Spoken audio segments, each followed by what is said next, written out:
Hello, my name is Anthony Keller, and I'm that Deacon on YouTube.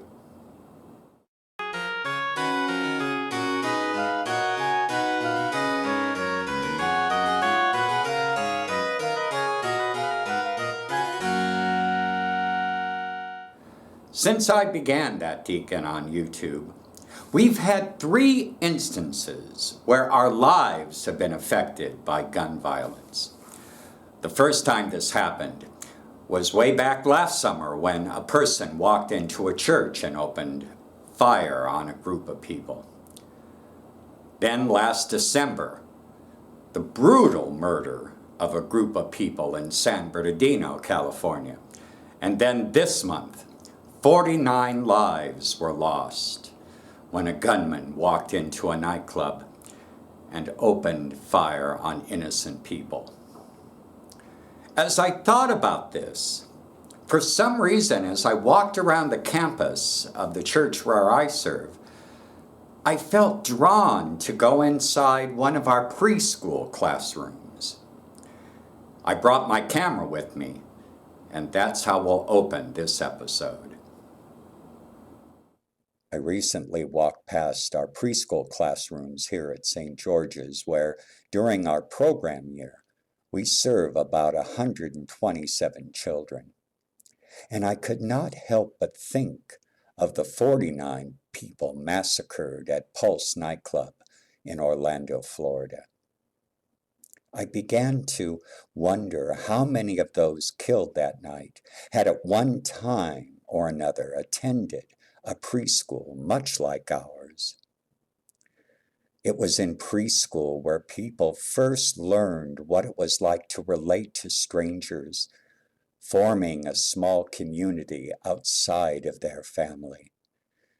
It was in preschool where they learned to relate to others, to use words to communicate, to follow instructions to achieve a goal, to experience the joys of what books can offer, a safe environment to engage a vibrant imagination, and to make new friends and acquaintances.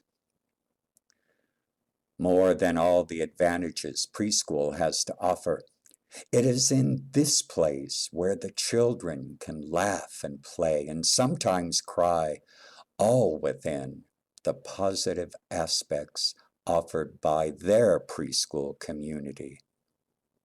Community, something which is rapidly disappearing from our common experience.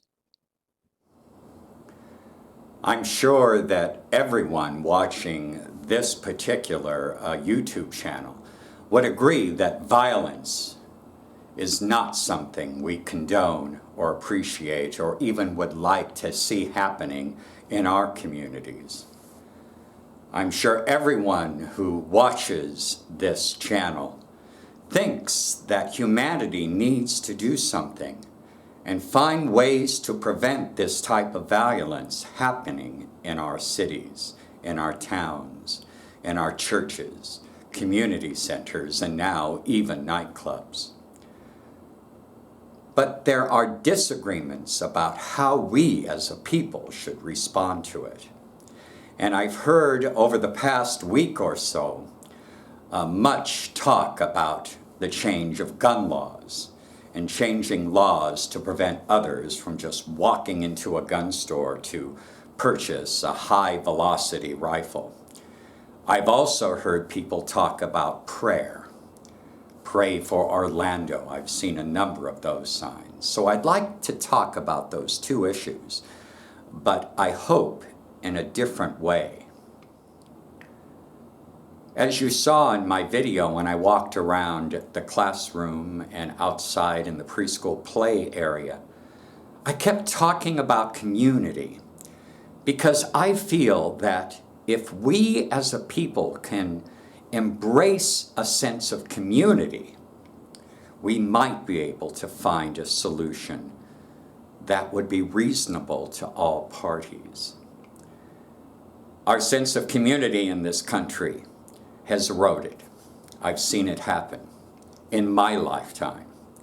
And I'm sorry to say, even though we'd like to believe that YouTube offers community, and Facebook offers community, and Twitter offers community, that's not what community is all about. Because on all of those platforms, if you don't like someone, you can just click and they disappear. You don't see what they say. You don't have to look at them. You don't have to hear their voice. But in real community, you must learn to embrace the person that you necessarily don't want to have as a friend. You learn about ways of interaction that supports the other person, even though you don't agree with them. And that happens in very few instances out in the real world. The one place this happens is when you belong to a community of faith. It could be any faith community. This will happen. You will meet people that you don't necessarily want to know that deeply, but you are forced to be committed to their well-being.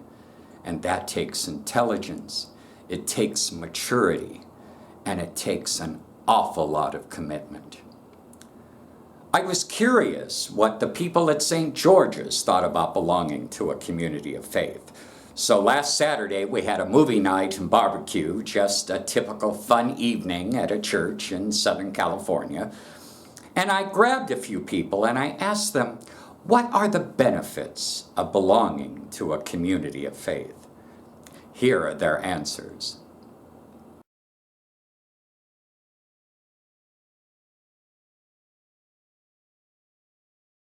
One of the advantages of belonging to a community of faith is a place where I can give back to the community, and it's just a nice place to be in, and there's a lot of people who care about you, and I think it's a good place to be. Well, a community of faith has a ripple effect that includes sharing of love, and in the instance of our get-together for this evening, which is a summer movie and potluck dinner, there's the opportunity to share the love of the food that we enjoy cooking, and I sure do enjoy doing that. So I think some advantages of being with the community is just the people that you meet are so awesome and nice, and you just really want to give back to them.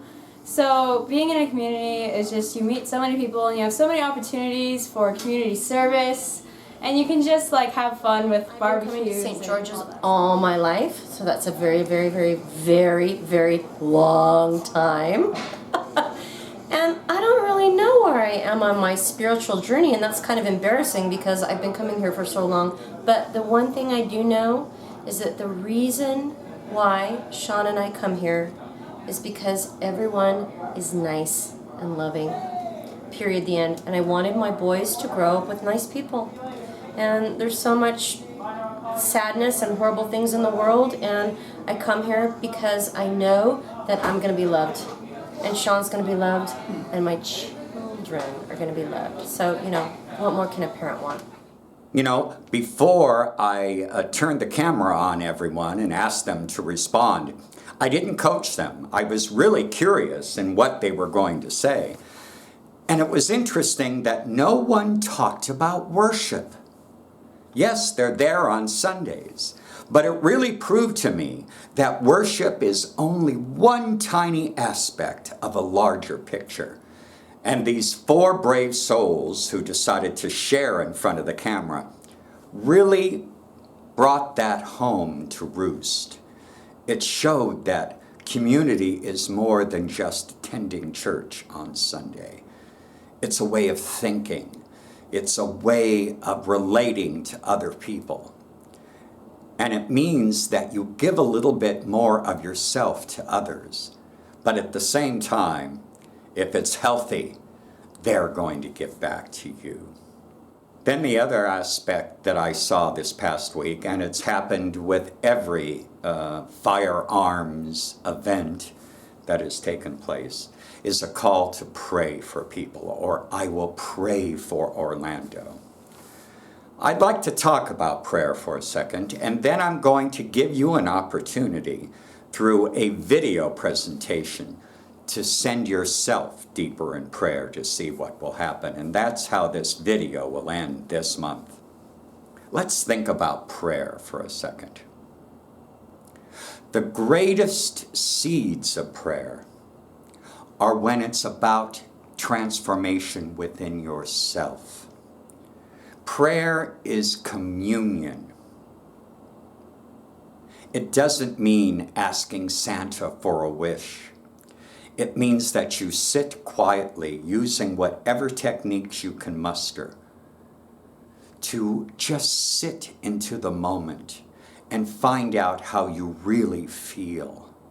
Letting the honesty of what's affecting you rise up within you and to be sent out like a breath. You take in the moment, you hold it inside, and you exhale how you feel. And if it's healthy, and if it's truly prayerful, the world is changed because you change. Something inside you is affected. And that affects the way you treat other people. That affects the way you think about other people. That affects the way you talk to people out in the real world. Maybe things that used to bother you will not bother you anymore. Or maybe you will see an injustice and decide what you will do about it. That's the way prayer works. Prayer doesn't work from a miracle because we as humanity are the miracle. I'm reminded of what Jesus once said to his disciples before they became apostles. He said, "You will do greater things than I." Well, that only happens through healthy, effective prayer. You know, for many years, 2,000 years, people have been told to be disciples. And there are many books on quote-unquote discipleship. Well, I think that time is over, especially when we're wondering what to do about safety, about violence, about gun violence, about all types of violence.